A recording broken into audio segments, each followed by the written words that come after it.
为了除掉我，基金会第一主神发布10万亿的刺杀任务。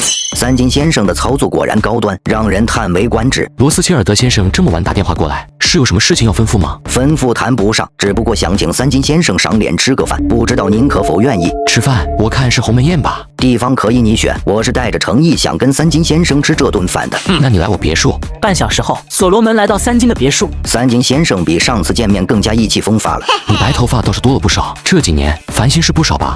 饭咱就不必吃了，有什么话直说吧，我还得忙着清点今天在房地产股指里赚的钱呢。我想邀请你加入基金会。又来，这都第几次了？这次不一样，你之前不是说想让你加入基金会，条件是你要成为第一主神吗？我现在很认真的告诉你，可以。代价是什么？你成为了第一主神，自然是要为基金会的利益考虑。我们需要你的心愿资本做收割大厦、攫取金钱的通道，最终实现基金会伟大的中产者计划。行。既然我成为第一主神了，那么我上任的第一件事就是收管全部主神的全部身家，包括你们罗斯切尔德家族的所有资产，这样绝对能实现基金会的终极目标。三金，你在开玩笑吗？纵使是我，也没有权利能要求其他主神上交资产。谁跟你开玩笑？我说的要当第一主神，本质是要能完全管理整个基金会，所有资源、所有资产能让我随意支配和调动。而你说的让我做第一主神，只是给我一个名头，然后继续让我当你们的狗而已。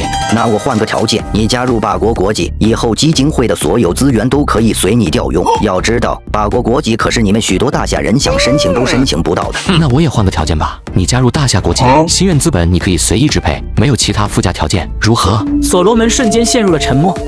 所罗门，你找我如果就是说这些没营养的话，那你可以滚了。三金，你本应该和我一样是神，而不是卑躬屈膝，还要跟自己的同胞内斗的凡人。你若真是神，那为何连我这凡人都搞不定？有你这么弱鸡的神吗？我最后回应你一次，我爱国其实是为了我自己。若是我加入霸国，哪怕再怎么强调我是霸国人，你们也因为我是大夏人而瞧不起我。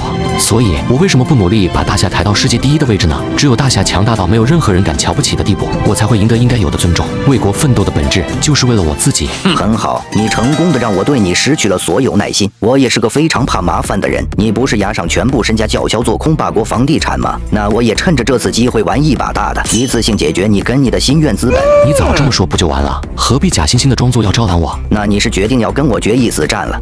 决一死战，死的一定是你。告诉你我的剧本吧。不久后，次贷危机将会爆发，导致霸国金融危机降临，基金会和罗斯切尔德家族将会破产，你将死无葬身之地。为什么告诉我这一切？就不怕我提前防备吗？因为你没有任何阻止的方法。房地产暴雷，次贷危机爆发，属于经济规律的必然结果，道不可违。你就算知道未来要发生什么，也只能绝望地看着这一切发生。你以为这样就能打击我的信心吗？三金，你太小看我了。最多3个月，我就会让我说的一切变为现实。3个月之内，我会让你购买的 CDS 全部爆仓。离开别墅，莫拉古面带疑惑地看向所罗门。主神大人，您觉得三金说的话会是真的吗？三金一向喜欢玩弄阳谋，我认为他的话有9成是真的，有1成是他在诈我。那您想怎么应对？要不要让投行和银行那边减持房产债券，还有收缩次贷？完了，我们在一辆只有油门的车上，想停下，要么是把油烧干，要么是车毁人亡。那怎么办？即便是发生次贷危机乃至金融危机，想让基金会破产也不是那么容易的事情。你去联系基金会的所有成员，这一次我要团结全世界的力量来逆转大局。诺拉古走后，所罗门咬牙拨出了一个电话。口令：万物皆序，万事皆允。晚上好，罗斯切尔德先生，有什么可以帮您的？我要跟塔罗会的愚者见面。如您所愿。30年了，没想到罗斯切尔德先生居然还有需要塔罗会的一天。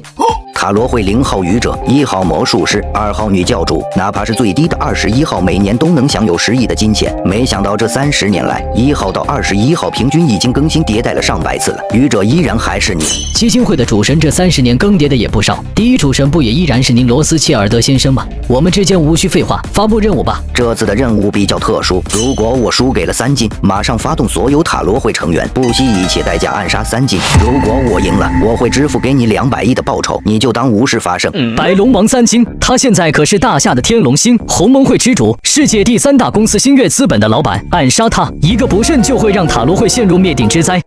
你没有权利拒绝，塔罗会的诞生本就是服务于基金会的。您误会了，我的意思是得加钱。多少？你赢了200亿即可，你若是输了，我要10万亿。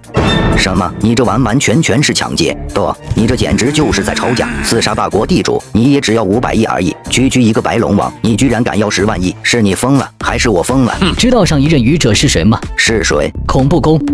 他是我这辈子见过的最睿智、最神秘、最让我打心眼里觉得无法战胜的一个人。如果不是他30年前让位给我，哪怕到了现在，我认为愚者依然只会是他。恐怖攻已经死了，你提他干什么？而且他跟10万亿有什么关系？恐怖攻曾经告诉过我，神是真实存在的。我们的世界可能是一部电影、一款游戏，或者是一本小说，它们统一存在着一个特点：所有主角。你的意思是，三金是那个主角？在恐怖攻的理论中，世界就是围绕着主角在转，跟这种人为敌，无异于逆天而行。所以这就是你跟我要10万亿的扯淡理由。我是个唯物主义者，所以我想借着这次的事件试一试。当一个唯物主义者是很痛苦的，因为我知道一旦我死了，就什么都没有了。可如果恐怖攻说的是真的，真有神明存在，那也就说明有灵魂存在，我将为此而感到无比幸福。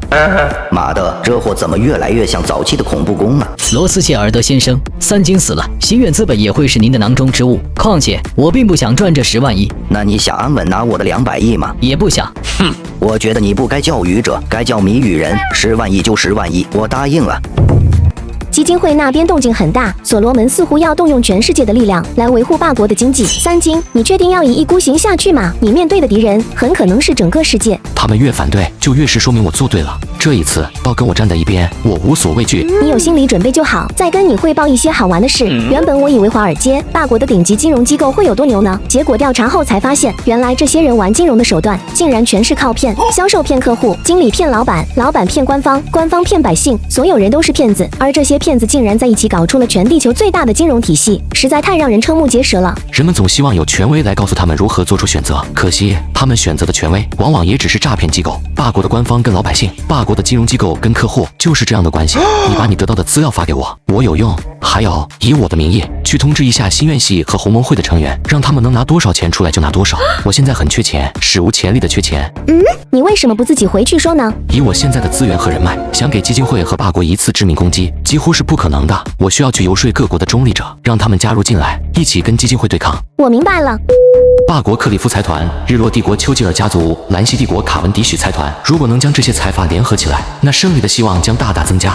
隔天，三金来到霸国10大财阀之一的克里夫财团。米斯特臣，是什么风把您给吹到我这来了？克里夫先生，我需要您的帮助。三金先生，你别开玩笑了。以西院资本的体量，即便比不上基金会，但也绝对能秒杀我们10大财团中的任何一个。要说帮忙，也是我找您帮忙才对呀。霸国房地产马上要崩盘了，到时候霸国会发生史无前例的经济危机，浪潮之大上到基金会，下到平头老百姓都会被席卷到。克里夫财团也没办法独善其身。我来征求您的帮助，其实也是在帮您。三金先生，都说你出道的时候是靠忽悠人起家的，今日一见，果然不同凡响啊！你不信是吗？